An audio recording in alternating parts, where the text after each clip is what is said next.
D-More Docs presents Wonder Number 9, the complete story of tigers. Far below the canopy, a shadow shifts.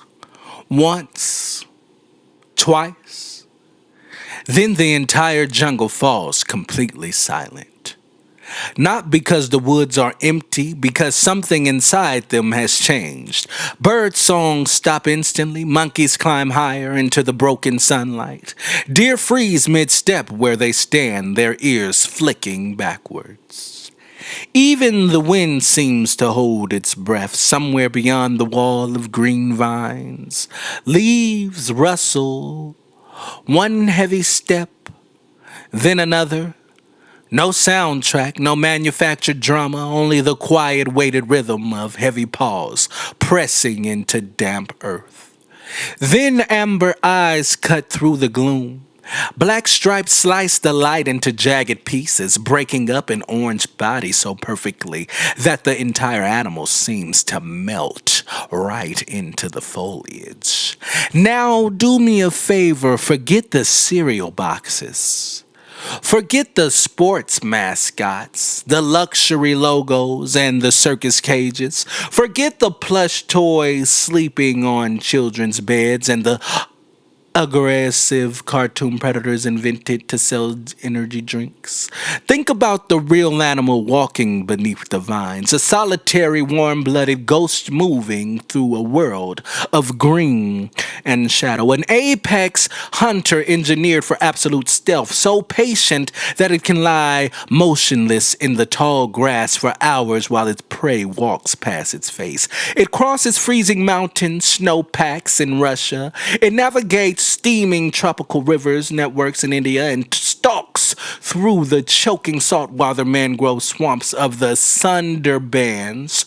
It raises the cubs entirely alone, hiding them deep within the thickest brush. It swims across wide river channels with effortless power, hunts in the dead of night using eyes turned to the pitch black, and carries a muscular frame powerful enough to drag down prey several times its own size. We built up all these myths about them being mindless, bloodthirsty monsters on the deep brush.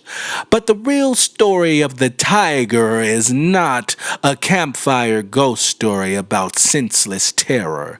It is a story of absolute precision without a wasted movement. Power wrapped in total silence, solitude chosen over the safety of the pack, and a majestic kingdom shrinking down with every single acre of falling timber. Tigers belong to the order Carnivia and the genus Panthera, standing alongside lions, jaguars, and leopards as the true heavyweights of the cat family. They are specialized apex predators whose ancestors diverged millions of years ago, hardening into the ultimate solitary ambush hunters of the Asian continent.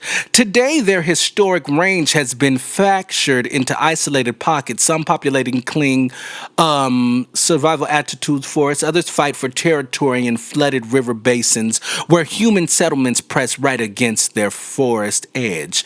Here is the plain truth without any sugarcoating. A tiger is not a cartoon mascot. It is a solitary forest ghost that conquered the wilds of Asia. Come over here. You really gotta hear this, because long before tigers became the royal symbol of emperors and kings, their ancestors had to learn how to vanish completely out of sight. And there is always more to the story. The tiger story actually starts deep in the prehistoric shadows. More than 2 million years ago, early members of the Panthera lineage began shifting across the changing landscapes of Asia, adapting to freezing winters, massive mountain chains, and sprawling tropical lowlands. Evolution does not grant a species power overnight because it wants to look fierce. Glacial cycles advanced and retreated forests expanded and shrank. The cat that could stalk silently through crusting snowpacks, survive the deep winter. The one blended seamlessly into sun-damped bamboo thickens, caught enough food to feed their young. Over vast stretches of time, skeletons grew heavier, skulls broadened to anchor crushing jaw muscles, and coats shifted into a blinding optical illusion of orange and black. Legs shortened for explosive acceleration rather than long distance running. Claws grew long, curved, and razor sharp, reacting safely into protective modes when needed. Yet, one defining trait of the feline lineage stayed fixed: the absolute demand for independence. Wolves have the kill, lions rule the pride, but the tigers go alone. That meant every hunt, every defense, every medal every tiger depended on themselves. The forest floor is not a community.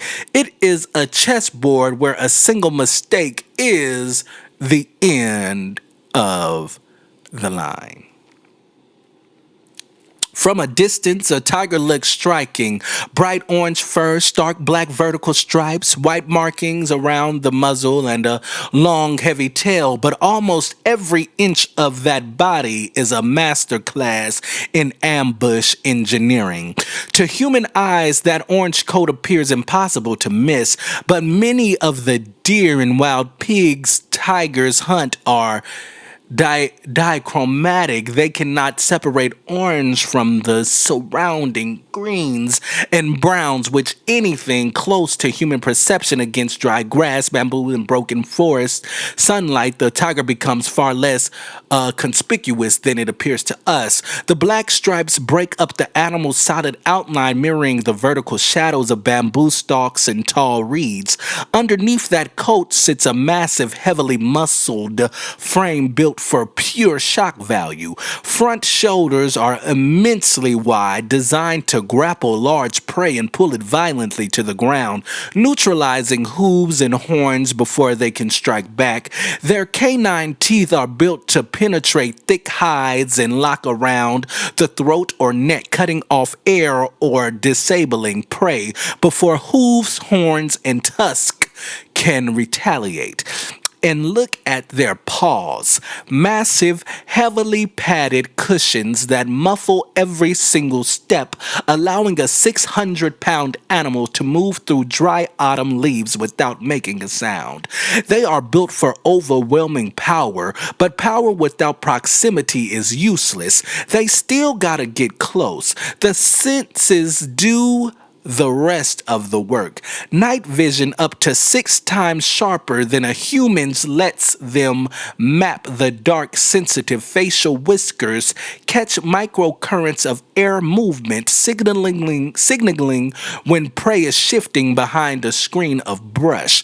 Here is the wild part. Tigers do not rely on endless high-speed chases like cheetahs on the open plains. If an ambush fails after a few explosive bounds, the tiger usually gives up. It cannot waste the massive energy reserves required to haul that heavy frame across open terrain. So how does a solitary cat survive in dense terrain? It closes the distance until there is no distance left at all. The first lesson in a tiger's life is not how to run fast. It is learning how to disappear. To a tiger, sound and scent are not just background noise. It's not background noise. They are a living map. When a tiger patrols its territory, it sprays urine along strategic boundaries, scratches bark, rubs its cheek against trees, and investigates chemical traces through a specialized sensory structure called the venereal. To us, territory looks empty. To the tiger, it is covered in messages. They are not just wandering aimlessly through the bush, hoping to stumble across on food. They are monitoring exact boundaries, tracking who has crossed onto their range, and advertising their own presence to rivals without ever needing to start a physical fight. When they do need to communicate across vast distances of dense jungle, they use a sound that stops the forest code: the roar. A tiger's vocal anatomy allows it to produce a deep, resonant roar capable of carrying through dense vegetation across considerable distances. The sound does not merely announce anger, it tells other tigers who is present where they are, and which ground has already been claimed. The round, powerful build of the throat acts like an acoustic megaphone broadcasting raw dominance across the entire valleys. That sound humans love to hear echoing through zoo walls is an acoustic fence line. Now, look at the modern forest. It is no longer quiet, lodging roads, chainsaw engines, poaching camps, expanding highways. The jungle is getting louder by the day. When you depend on absolute silence to hunt and low frequency calls to find your own kind across massive forest blocks, chronic human noise is not just an annoyance, it is the tearing down of invisible walls. Silence is not empty when an apex predator needs it to survive. People love to talk about the tiger as the undisputed king of the jungle. Real tiger life is way more calculated. Scientists map their lives through vast territorial grids. Ranges can span hundreds of square miles depending on how much prey the landscape holds. It is a solitary geometry. Adult tigers rarely share space unless it's mating seasons. Males patrol massive ranges that overlap with the smaller, more concentrated territories of several females. They carry distinct individual identities inside these forest networks, recognizing neighbors by scent and avoiding fatal clashes through careful timing and acoustic warnings. Imagine walking through pitch dark woods where every single tree trunk tells you who was standing there 10 minutes ago. The forest carries memory, and let us tell it like it is about their survival. A tiger does not fight unless it has to. A serious injury in the wild, a broken leg from a kick, a groaning from a wild boar, a goring from a wild boar means an animal can no longer hunt. And in the wild, a tiger that cannot hunt slowly starves to death. Their caution is not cowardice, it is the cold math of survival. A tiger is neither a mythical saint nor a mindless villain. It is a brilliant, calculating predator navigating a rapidly shrinking world. Intelligence and patience do not make a creature gentle. They make it its choices a whole lot more precise. Tigers do not all look the same, and they do not all live in the same world. Scientists continue to debate exactly how their surviving branches should be classified. Some recognize 6 living subspecies, others group them into 2 larger evolutionary lineages. The continental tigers of mainland Asia and the Sudan in Indonesia, but what names we place beneath them, their differences tell the same story.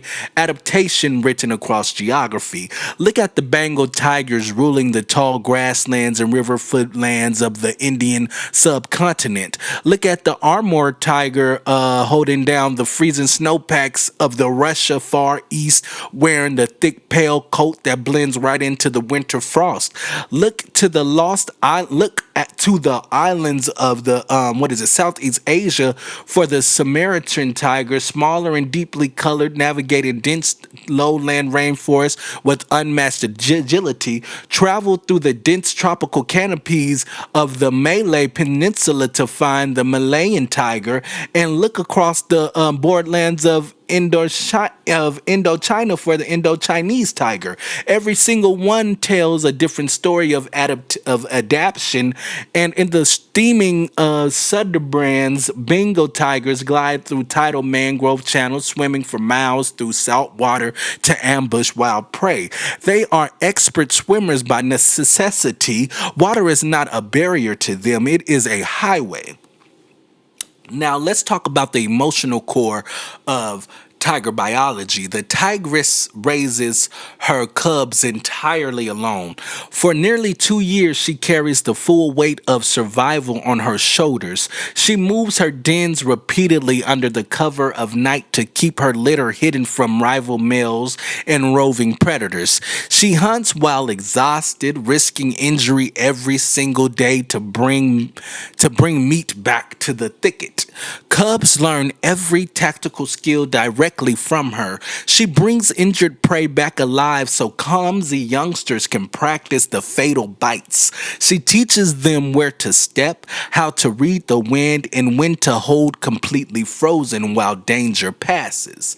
That is education without a classroom. Survival knowledge passed from one generation to the next across the forest floor. They also played during their youth, wrestling in the mud, battling at falling leaves, and ambushing their siblings in mock hunts. An animal that takes time out of its developmental years to practice the art of the hunt through play is showing you a remarkably complex internal life. Now, what about those ancient myths? Let us break down the illusions right now.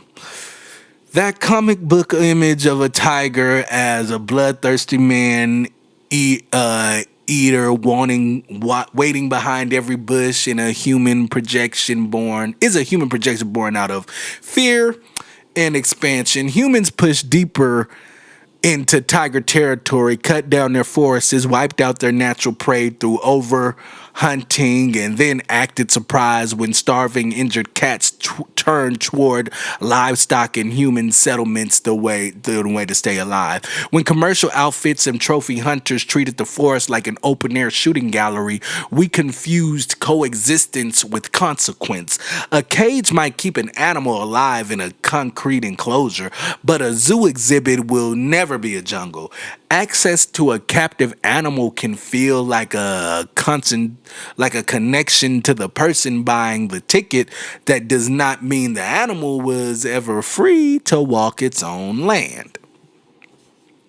Now, across thousands of years, human civilizations looked at the tiger and saw something entirely different from any other creature on Earth. In ancient China, the tiger was not just an animal, it was the celestial king of beasts. Its forehead marked with the character for monarch serving as the supreme balance against the dragon. In Korea, folklore treated the tiger not as a monster but as a mountain spirit, a wise protective guardian of the rugged peaks. In India, the goddess Durga rode fearlessly into battle upon the back of a tigress, fusing supreme power with divine grace. Even across cultures where tigers never roamed in the wild, like Japan, where ink-wash painters captured their fierce majesty with a single brushstroke, or England, where William Blake immortalized their burning symmetry in verse, humanity projected its deepest fascinations with power, mystery, and raw beauty onto these stripes. We wove them into our zodiacs, crowned them on our royal banners, and built entire mythologies around their gaze. Yet the tragedy of our relationship is simple. We spent centuries worshiping their image while systematically destroying their homes. Not all tigers survived the modern era to see the 21st century. Lineages that once roamed the islands of Indonesia and the river valleys of Central Asia have already been wiped off the map. Look at the Caspian tiger, once ranging from Turkey through Iran and all the way into western China. It was a magnificent, heavily built cat that stalked wild pigs through dense reed beds along river systems. It survived centuries of empire shifts and shifting climates, but in less than 1 century, aggressive agricultural land conservation conversion, I should say, military campaigns and systematic bounty hunters crushed the population. By the 1970s, the last Caspian tiger had been shot and killed. The Caspian became a ghost, tracking how an entire subspecies could be erased by human hands while we're still printing presses, museums, and colonial maps. Then look at the island of Java and Bali. Distinct island tiger subspecies, smaller, darker, perfectly adapted to dense tropical thickets, were hunted down to the very last individuals as forests were cleared wholesale for coffee plantations and coconut groves. And then there is the South China tiger, a lineage once spread across southern China who believed to be functionally extinct in the wild, surviving almost entirely behind human barriers. We documented their decline, collected their skins for museum walls, watched the numbers hit zero, and let the silence take them. To lose a subspecies is not just losing a pet, it is erasing an entire way of knowing a continent. Yet the story of the tiger does not end solely in loss. There is a chapter the world almost missed. For decades, the math looked terminal. Populations plummeted toward the edge of extinction, hunted, fragmented, and squeezed into shrinking islands of green. Then came one of the most consequential conservation efforts in modern wildlife history.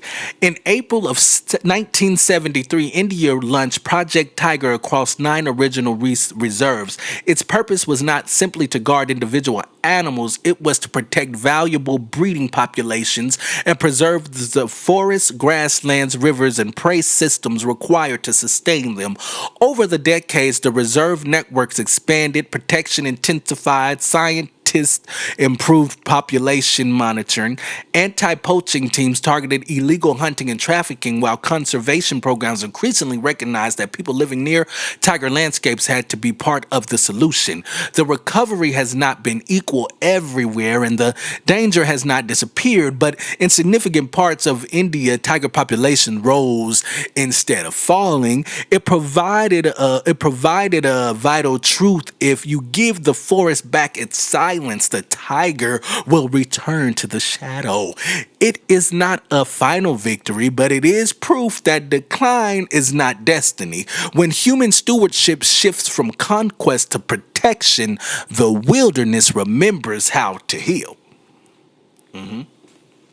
Now, so where do you go from here? Where do we go from here? The dangers out there are real. Illegal wildlife trafficking, syndicates trading in bones and skins, rampant deforestation, splitting forest blocks into disconnected lands, agricultural snakes, wildlife, and the ever-present pressure of human wildlife conflicting along expanding village borders.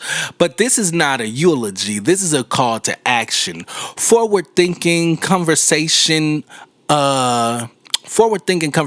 is already changing the game across India, Russia, and Southeast Asia. We are seeing dedicated anti-poaching patrol utilizing advanced drone tech and satellite mapping to track illegally entry to protected reserves. Corridors of native forests are being replanted and reconnected. Isolated tiger populations so genetic diversity can recover. Genetic diversity, I mean. Now, poachers into wildlife guides and forest protectors through ecosystem tours incentives. We do not protect the tigers because it looks good on a crest or because it makes us feel powerful in a photograph. We protect it because it is a complete, sovereign, wild intelligence that was ruling these forests long before humans ever laid down a single stone of civilization. Its value does not depend on whether it inspires our poetry, decorates our flags, or fuels our medicine markets. The highest form of respect we can offer another creature is letting it live wild and unseen on its own terms.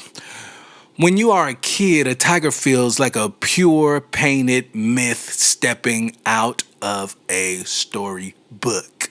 When you grow up and learn the science, the myth does not disappear, it just gets real. It becomes a story about resilience, adaptability, solitary power, survival against overwhelming odds. What do you see now when a tiger steps out of the shadows? Not a mascot, not a captive attraction. You see a heavy, boned forest ghost that conquered the wilds of Asia, carrying millions of years of adaptation every single time its paw touches the earth.